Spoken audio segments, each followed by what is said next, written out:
Welcome to The Internet Says It's True, a show where we learn something new every week, part of the WCBE podcast experience. My name is Michael Kent. I'm excited to have you back. Just a couple notes. I'm taking a break away from the show. This is the last week of rebroadcasts, I promise, for now. But next week, we'll be back with a brand new episode that was recorded live from the Columbus Arts Festival last weekend. That was so much fun. It's all about the birds aren't real conspiracy theory, and I brought on the guy who runs the Ohio School of Falconry to ask him what he thinks about birds aren't real. That'll be out next week, but here, check this out. If you can't wait and you want to hear it a week early, that is on Patreon right now. It's the Early Bird Special. You can hear that entire conversation is on Patreon now. It's patreon.com/Michael Kent. You can hear that live episode there, as well as ad-free versions of all the episodes. And by the way, please keep sending in topics. You can do that on the sidebar of the website. That's theinternetsaysitstrue.com. For this week, I'm replaying the show that is the third most listened to show in the catalog. This is episode 51, which came out in August of 2021, and it's all about the Nebraska church miracle. Hey Michael, this is Nick. I have one for you. Check out what happened at the West End Baptist Church in 1950. I don't want to spoil it, so I'll let you take it from there. Thanks. I love the show. Thanks, Nick. I did a quick Google search of this, and my first thought was, this is bull. There's no way this is true. But then I kept digging, and it's absolutely true. There are a ton of newspaper articles and magazine articles and firsthand accounts from the day. It's true. And it's about a church explosion in Nebraska in 1950. But to start this story, let's go back way before that. During the Civil War, the government of the United States enacted the Homestead Act of 1862. Basically, it said that if you'd never taken up arms against the nation, you could go farm on 160 acres of undeveloped government land, and if you worked the land for 5 years, it was yours. So thousands of hopeful Americans, including freed black men, flocked west to begin a life in the plains. One of the first claims was that of Daniel Freeman, whose home in Beatrice, Nebraska, acts now as the Homestead National Monument of America. It's a historic site. One of these homesteaders was a man named Frederick Paul, a German immigrant. Frederick settled in Beatrice, Nebraska with his wife, and they had 3 children. One of those children had a little girl who, just 2 generations from the historic homesteading of Nebraska, is involved in our story. Now, I know that that's sort of a roundabout way to get us from 1862 to 1950, but I think it's important to realize what a small community Beatrice, Nebraska is. In 1950, it was around 11,000 people, and today it's only around 12,000 people. So it's a small community, and those folks in 1950 were only a few generations from the founding of Nebraska, those homesteaders that founded that area. Frederick Paul's granddaughter, Marilyn Ruth Paul, was 18 years old. She was the pianist at a local church, the West End Baptist Church. It was March 1st of 1950, and she decided to take a quick nap after dinner and before choir practice that night. She slept a little bit long, and her mother had to wake her up only 10 minutes before choir practice was about to start. She was definitely going to be late to practice. And that wouldn't have been such a big deal, except this was a pet peeve of the choir director, which just happened to be her mother, Martha. Martha was a stickler about punctuality. She stressed that choir practice began promptly at 7:25 p.m. In fact, she demanded it from her small 15-member choir. Choir practice didn't begin at 7:30 p.m. It began at 7:25 p.m., and you'd better be there. That Wednesday evening was a cool one. The pastor of the church left in the late afternoon, but before he left, Pastor William Kemple turned on the heat to the building. But somewhere in the church's heating system, there was a gas leak, and for the next 3 hours, the church filled with gas. At 7:27 p.m., the explosion could be heard throughout the entire town of Beatrice, Nebraska.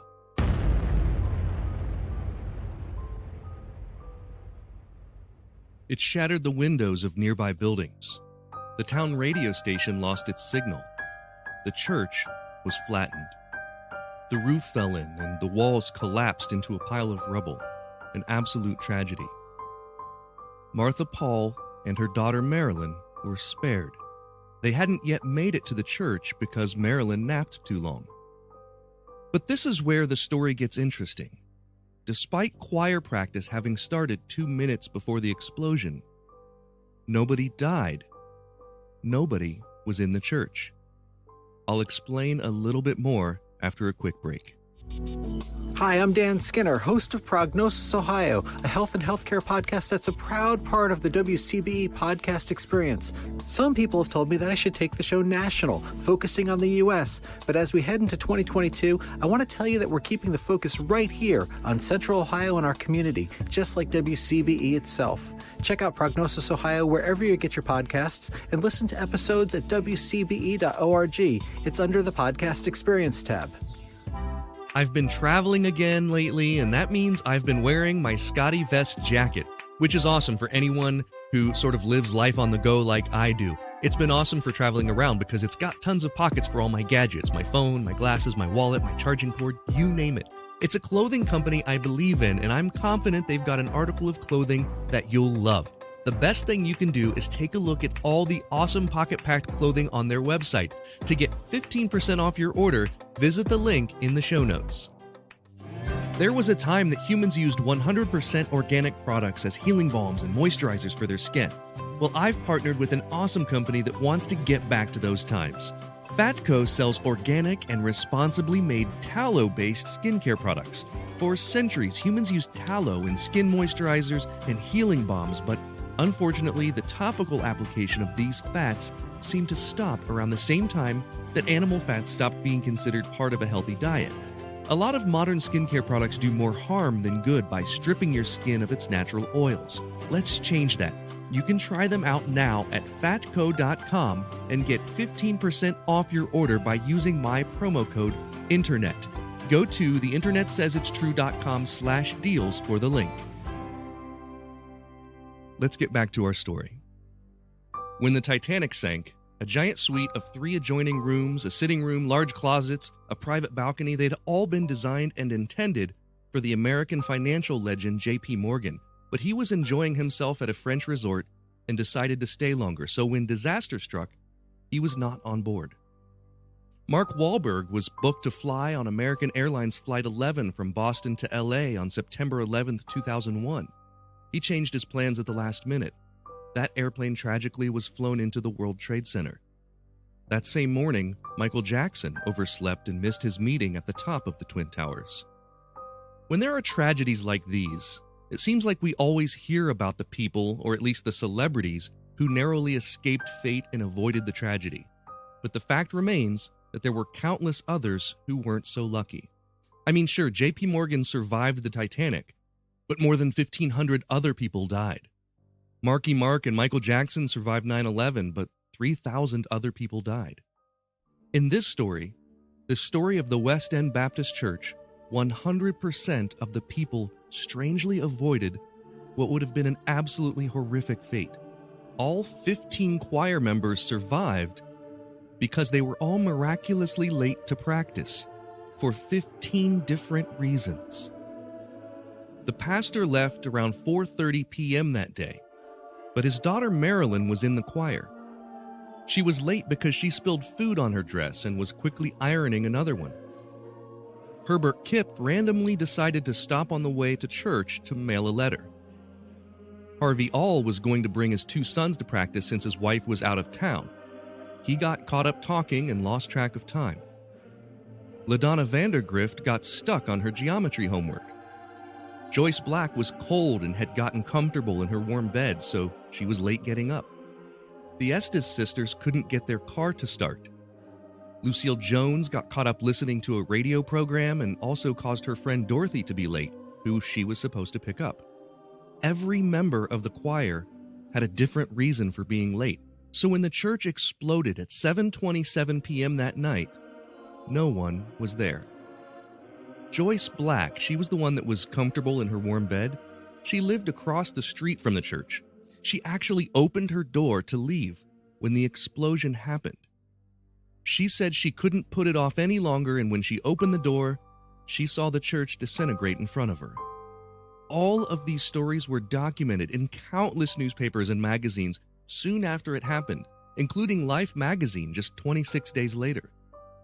The church was eventually rebuilt and frequently uses the story as proof of God's miracles. If you know me at all, you know that I am an intense skeptic. I did not believe this story was true, but I found so many newspaper articles from the time that tell the story. There are eyewitness accounts from all of these people who were late, describing why they were late. Then there's the part of me that looks at this and it raises all kinds of questions about whether it was really an accident. You know, when people bring up conspiracy theories about the government, I usually think there's no way that many people could have kept their mouths shut. And maybe that's the same with this story. Let's be cynics and say this was some sort of elaborate insurance fraud plot. Could 15 people, most of them teenagers, really have kept the secret for the rest of their lives? They all would have had to have been in on it. And then there was national news coverage, national newspapers and magazines looking into this. So then there's the next theory. If you're religious, maybe this story is something that strengthens your belief in miracles. After all, I have used the word miraculous to describe what happened here. Then there's the chance that this was just a wonderfully crazy coincidence. 15 people from 15 different places had 15 different reasons for missing catastrophe. We'll never know how this happened, but the internet says it did. Now it's time for the part of the podcast where I call a friend, and today I'm calling Jethro Nolan and Matt Hartman from Pittsburgh. They're the hosts of the Drunkard's Walk podcast, and I'm so excited to have them on the show. Welcome to the show. It was a pleasure being on your show. That episode comes out tomorrow of the Drunkard's Walk podcast, and I had a great time. I can't wait to hear the episode. Tell people a little bit about your podcast and the concept. Absolutely. We'd love to. Thanks so much for having us on. Matt and I are delighted to be here, and we had a great time having you on Drunkard's Walk. So Drunkard's Walk was basically a concept that we came up with that required the least amount of effort possible. So that's the way to do it. It really is. So basically, we go from one Wikipedia page to another that is randomly determined by our guest, and we have to navigate between the two, clicking only on the Wikipedia links. It's such a cool concept. And yeah, it's a lot of fun. And where did it start when you very first started the first episode of the podcast? We started using the term, I think it was Drunkard's Walk, but it's actually, I think on Wikipedia, it's called Random Walk. Okay. And that's the mathematical concept of if you go random, if you start on two different paths and you go left or right randomly, you're going to eventually wind up back. They're going to meet each other, or you're going to wind up back at the beginning. Jethro, I always get this wrong, so you can can fill in two drunkards leaving the same point of origin would and taking a random turn at every intersection would eventually run into each other. Or alternately, you can say that every path will eventually lead back to the origin. That's two ways of saying the same thing. Okay. There you go. So I conflated the two. But yeah, that's where we started. And we ended our first season back at that same place, and then started our second season with what our very first topic suggestion was, which I believe was stiletto, and then went full circle to that. And so that's each season we're kind of taking the next thing off of that first season list and then circling back around. I don't know where we'll end eventually when we end the podcast. I have no idea pretty amazing what we'll do, but that's what's kept us going. We couldn't figure out how to end it, so we're just going to keep making it. That's one way to do it. Yeah, I came on, and for my episode that comes out tomorrow, my topic that I suggested was a Werner Herzog film that no one has seen, that not very many people have seen. And so if you want to find out all about that, just go ahead and subscribe to the Drunkard's Walk podcast, and you'll get to hear that fun going on tomorrow. So for this first question, we are going to play for a Facebook profile picture change. So if you get this first question wrong, you have to change your profile picture to a fictional character of your choice for an entire day. Oh. If you get it right, I have to do the same. So it's totally your choice. Just has to be a fictional character. It can be a drawn character or a live action character, totally up to you. And the way that we'll do this, since there are two of you, is you guys can decide together and come up with the answer that you think is the right one. Now, these are multiple choice. So here's your first question. In Okay. 1950, a church in Beatrice, Nebraska exploded during scheduled choir practice time. No one was injured in the explosion. Which one of these is the real reason why? A, they were in the basement. B, they were all late to practice. Or C, they summoned a protective prayer bubble.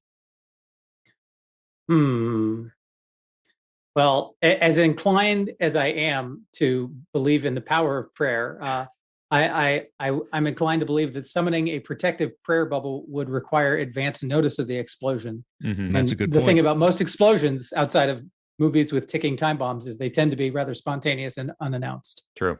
So I would be inclined to eliminate that possibility. You're going to eliminate that possibility. Yeah. I think I'm going to have to eliminate the basement scenario, just simply because I can't imagine a situation where a bomb would go off and being lower would be better. Right. But I mean, maybe that's true. I don't know. Like if you were in a tornado or something, the basement would be a good place to be because you're surrounded by earth rather than the naked walls and such. Maybe, Yeah, I but mean, that's- maybe a basement has protective power because in school they taught us to get under our desks, which There you go. apparently that one layer of thin metal and wood was enough to protect us. Would famously protect you from the A-bomb. Right. Yeah. I was going to eliminate the basement possibility, but only because of my love of Pee-wee's Big Adventure. And we all know that typically buildings don't have basements. There's no it's basement all- in the it's all- Alamo. It's That's right. true. It's true. Yeah, and that's true. The church I went to when I was growing up didn't have a basement. Now that I think about it, so perhaps that's a good reason to eliminate that as well. So that leaves us with Everybody was late. They were late. Yeah, which I don't remember. I think it B maybe. B is correct. Everyone was late. You both got it right, which means I will be changing my Facebook profile picture to a fictional character of my choice. I don't know who I'm going to choose. Maybe I'll choose Pee Wee Herman for a day. Who knows? There you go. That's maybe a good choice. Yeah, that's right. 15 different choir members were all late to practice that day for 15 different reasons. A very, very strange thing happened on that day. It was March 1st, 1950. So they weren't like all coming on the same bus or something like that. That's what I just assumed. So it was a small town. I mean, the town's only 11,000 people, and these were folks that many of them were going to walk. Some of them were going to drive. These people that were going to drive, their car broke down. One person slept in. One person had a stain on her dress and she had to change clothes. One person decided to go mail a letter. There were different excuses for everyone. It just so happened it all made them late. And the thing that makes this the most interesting, I think, is the choir director was a real stickler for time, for punctuality. And the choir director was one of the people that was late because her daughter slept in and she had to wake her daughter up, and then they made it late. So yeah, everyone was late, and then 2 minutes after practice was supposed to start, this giant bomb goes off. Of course, it's not a bomb. Sorry. 2 minutes after, let's start that part. Or is it? The conspiracy starts now. 2 minutes after practice was supposed to start, the church blows up from a gas leak from the heating system. Okay. So, yeah. I thought it was a bomb. I just assumed for whatever reason, when you said explosion, that was the first place my head went. So I'm glad. Yeah, it was just glad to hear it was a gas leak. It was unfortunately the pastor had turned on the heat earlier that day. It was a cold day, and there was a gas leak problem with the gas system, and boom. Wow. So no one was hurt. I will say though, as somebody who's worked in the arts for the better part of my life, having a rehearsal where everyone shows up late is not entirely surprising to me. No, that's right. Yeah, it's hard, not hard to understand. But in this situation, it apparently was a big deal. Yeah. There you go. So for question number 2, we're playing for doing the dishes. So if you get it wrong, you have to go do the dishes in the sink, if there are any. Okay. If you get it right, I have to do the dishes in my sink as soon as we finish. Oh, thank goodness. Yes. Thank goodness we're hopefully going to get that done on either side. And I would appreciate that if you wait until after we finish, just so you're here for the rest of the quiz. Oh, I was going to say, it's going to be right. an awkward podcast if you have a 5-minute dishwashing break. 20 minutes of silence. Which one of these was invented and first produced in Beatrice, Nebraska? So here are 3 choices. One of them was invented and produced in Beatrice, Nebraska. A, the voting booth. B, the electric light bulb. Or C, the top hat. Wow. That's a good question. I'm inclined to say it's not going to be the electric light bulb, simply because I feel like that was Edison, and I feel like he was in New Jersey. But did Edison invent it though, or is that one of those misattributions where Edison essentially perfected it? Yeah. And tried a bunch of things, but like the elements were there previously. I don't know the answer. It's possible. It's possible.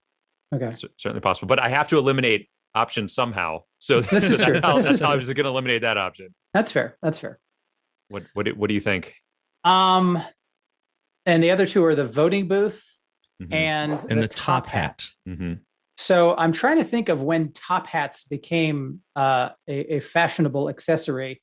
And the thing that jumps to mind, of course, is Abraham Lincoln and also like Victorian England, that sort of era of refinement and whatnot. And if it was big in England, yeah, like maybe there was some connection to America or North America from like the beaver pelt trade, because I know they used to make beaver hats and things of that nature.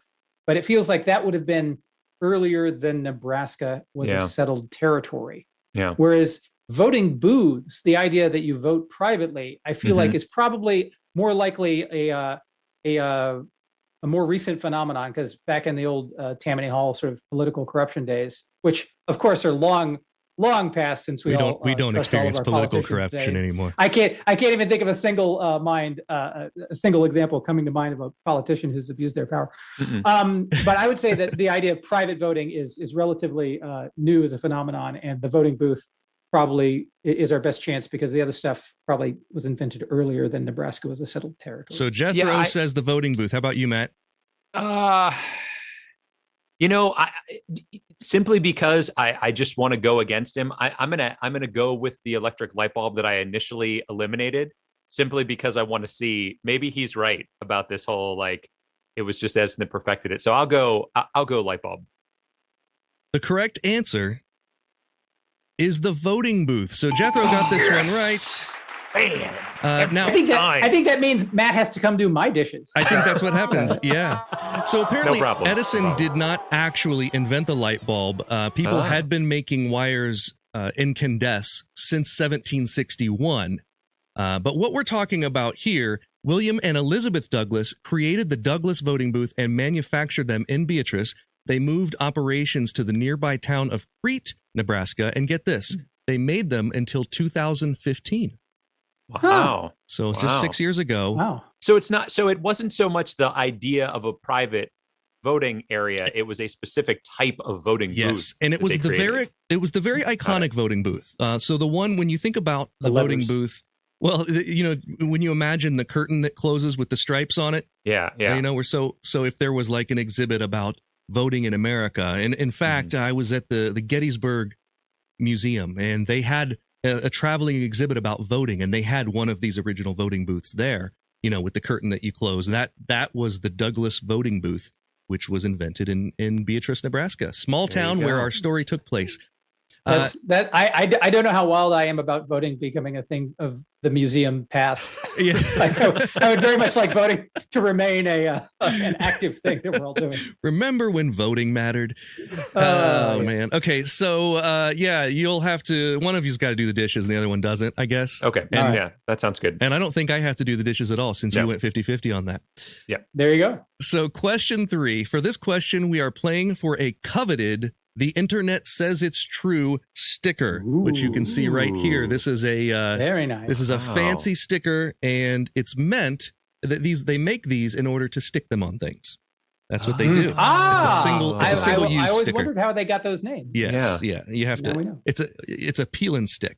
For this question, here it is. Which one of these is not a Baptist hymn?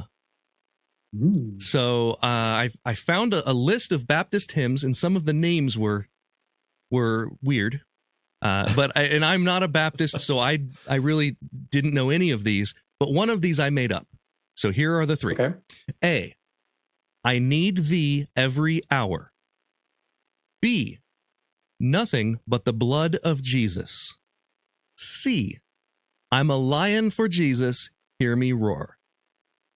Wow. Those all sound incredibly plausible. So bravo to you on your fake Baptist hymn. Yes. I agree. Wow. That is a tough choice right there. I know, Jethro, we've spoken about how you were once a clown for Christ.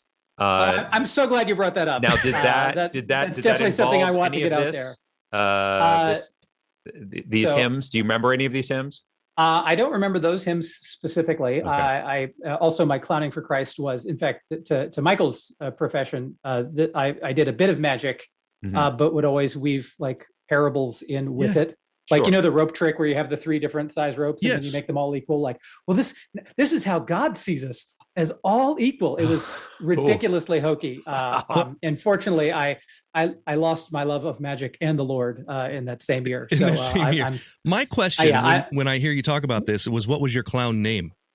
Oh, gosh, I don't know. I honestly don't remember. It's very shameful that I've really blotted out. Shameful I've the clown. essentially eternal sunshine of the spotless mind, that portion of my life out of my brain as much as possible. I'm sure I had some like Josiah or some quasi biblical name out there. Gosh, all right. So what are the 3 hymn options again? They need thee every hour. I need thee every hour. Nothing but the blood of Jesus, or I'm a lion for Jesus. Hear me roar.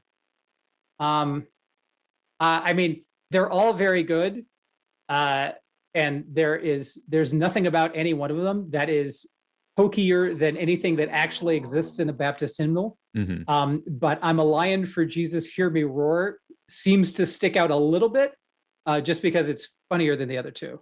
Yeah, I was going to go with that one as well. So I concur. I think that is the false hymn. Or let us not forget that Mr. Kent is a clever fellow who is a magician by trade. Indeed. And not to tell tales out of school and let your audience in on some of the behind the scenes magic tricks, but misdirection is a huge part of magic. And maybe he has carefully selected that to throw us off the scent, and something like I need thee every hour. Maybe he put a thee in there to make it seem more legit, and he's hiding behind the sensationalism of the blood of Christ and the lion, and having the more tepid one be the one that he came up with. All right, 2 equally plausible scenarios here. Yeah, it's definitely not the blood of Jesus, though. It's definitely that's definitely what it's going to be now. But I'm sticking with C. I'm sticking with the lion. Sticking with the lion. I will say that it will not be the first time that I was both certain and wrong about anything. But I'm going to pull a Matt Hartman here and go against my partner and take my own thing. And whoever gets it right will win the sticker. But I'm going to say I need thee every hour is the false hymn. Well, Matt stuck with his guns and is correct. Jethro, your first instinct was the right one. I'm a lion for Jesus, hear me roar is just something I made up. But I need thee every hour and nothing but the blood of Jesus, both real hymns in the Baptist book. I need thee every hour, though. Jethro, I do understand, like that could have been, that maybe that was a hip hop song and I just changed one of the words to thee. Totally could have been. Yeah. There's a great deal of overlap between the world of hip hop and the Baptist hymnal, I'm sure. Yes. Yeah. As an expert in neither, I'm certain that there's overlap. That's right. Definitely. All right. Well, I'll get an internet says it's true sticker out to Matt. Question number 4. Yes. For this question, we're playing for an audio Easter egg. So if you get this one wrong, you have to say a phrase of my choosing in the next episode of the Drunkard's Walk podcast. Nice. If you get it right, I have to say that same phrase in the next episode of this podcast, which will actually be 2 episodes from now, because we're recording 2 this week. So the phrase is, Tinkerbell is tougher than she looks. That's the phrase. Tinkerbell is tougher than she looks. It's Disney related. Okay. It's, you could maybe work that in somehow. I don't know how. And it's a statement that's true. I endorse it. So and I have no problem saying that. It could be a complete non sequitur. Who knows? Yeah. It's true. One of these is the state motto of Nebraska. Which one is it? So I'll give you 3 state mottos here, and one of them is the state motto of Nebraska. A, unity in diversity. Well, that rings false. B, corn, the yellow meat. Or C, equality before the law. Oh man, corn, the yellow meat. I wish that were the motto of Nebraska, but it's too funny to have been produced by a bunch of bureaucrats at a state capitol. Yeah, I would agree with that as well.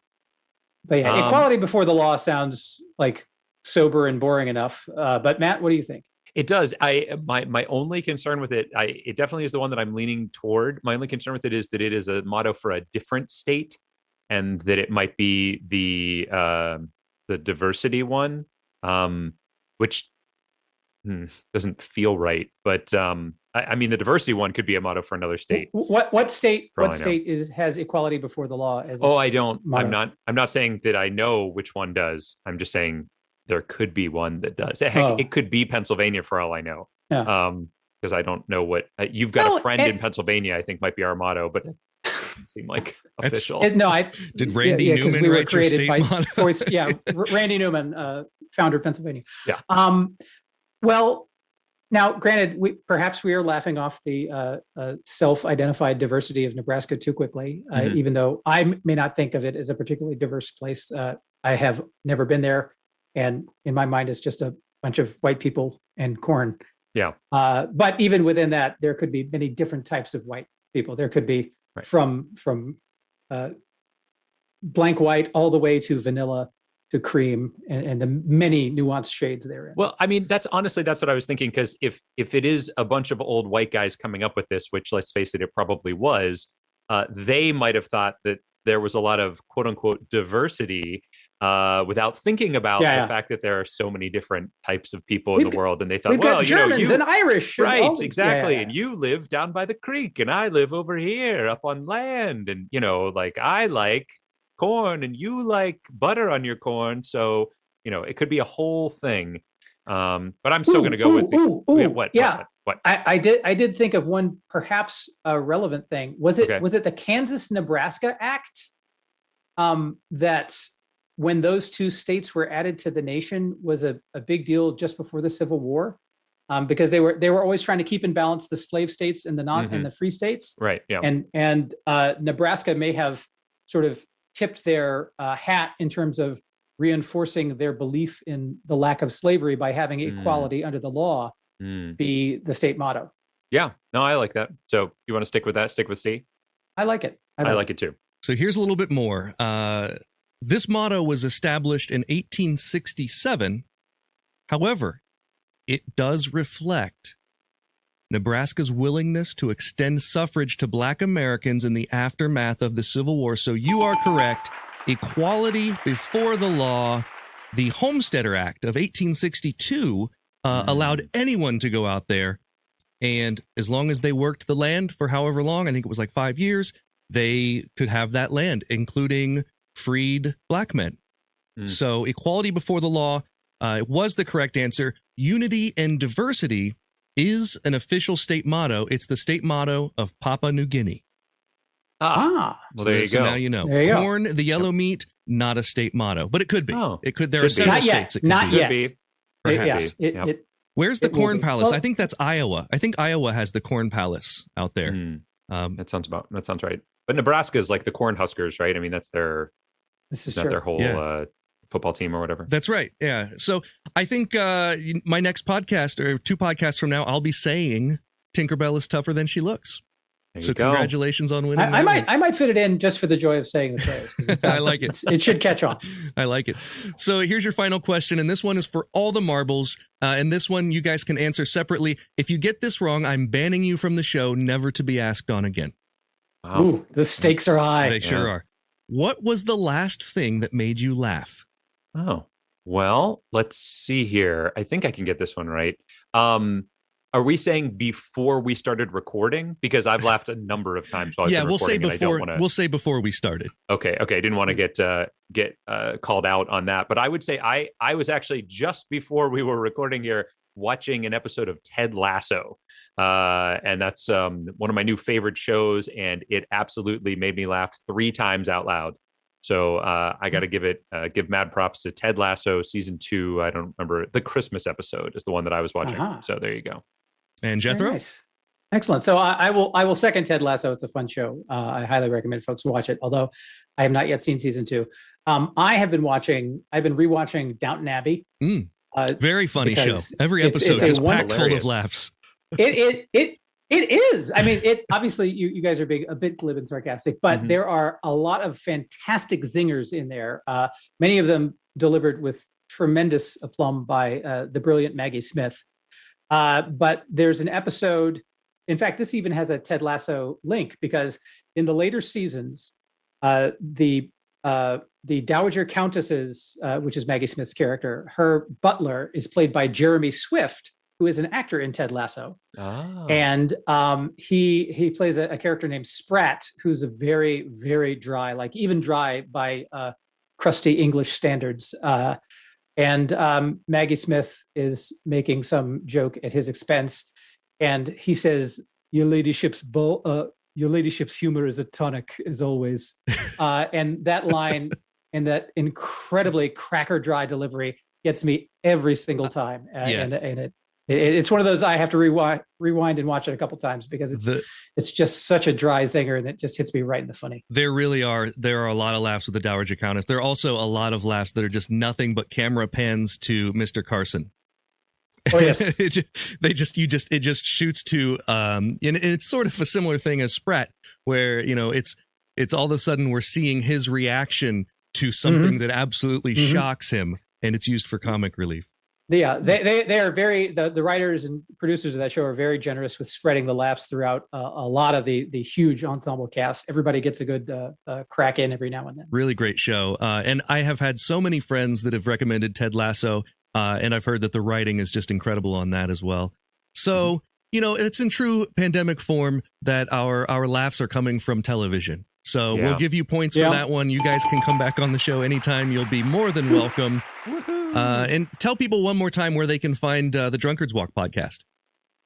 So you can find it essentially anywhere that you can find podcasts. We're on the Amazon and iHeartRadio and Apple Podcasts and Google and I'm forgetting 1,000, the Pandora, but pretty much any place that you find a podcast, you can find us. You can also, if you just go to buzzsprout.com/drunkardswalk, that's our official website, which we're hosted through Buzzsprout. So that's why that's our website.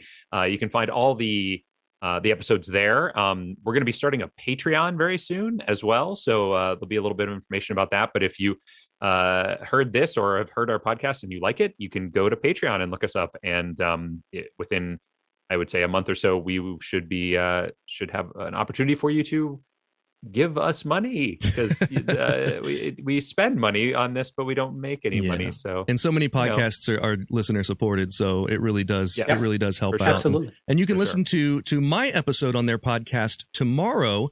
That will launch. That's Tuesday, August. What is that? I don't even know what day of the week it is right now. It'll be the 24th. The 24th. Yeah, that's correct. Yep. And you can enjoy my talking about this crazy Werner Herzog movie. So thanks again, gentlemen, for coming on the show. It was great to catch up with you, and thanks for taking some time. Thank you, sir. Appreciate it. Thank you. Well, that is all for this week. Hey, do me a favor if you can. There is no amount of advertising I can do that will be as effective as you simply telling a friend about this podcast. So if it comes up, let a friend know about my show, and I will be eternally grateful. Thanks to Nick for the show topic, and Jethro and Matt for being my guests. I paid a kid on Fiverr to record the following. Thank you for listening to The Internet Says It's True. Don't forget to join up on Patreon if you want to see the unedited video of the guest appearance or to hear bonus episodes. You can do that at patreon.com/Michael Kent. Also, if you learned something that you didn't already know from the show, please visit iTunes and leave us a review with 5 stars and a few words. That's the rule. You gotta do it. That helps us a ton because that's how the algorithm works. To get the podcast suggested to more people. And that way we can keep learning something new. If the internet says it's true. The Internet Says It's True would like to thank the Patreon subscribers whose monthly contributions help to make this show possible. Sean Brown, Catherine Morgan, Taylor Hurt, Tony Ford, Bryce Swanson, Eugene Anderson, Matt McVeigh, Jim Martin, Joanne Martin, Josh Van Allen, and the show's official Emperor Kick Track. The show is written and produced by me, Michael Kent. The theme song is by Finite Music Forge, and additional music this week was from Dan Leibowitz, Doug Maxwell, and Esther Abrami. All audio clips in this episode are used for education and commentary and used under Fair Use Title 17 U.S.C. Section 107. You can listen to past episodes by searching for The Internet Says It's True wherever you get your podcasts, and you can see bonus content at patreon.com/Michael Kent.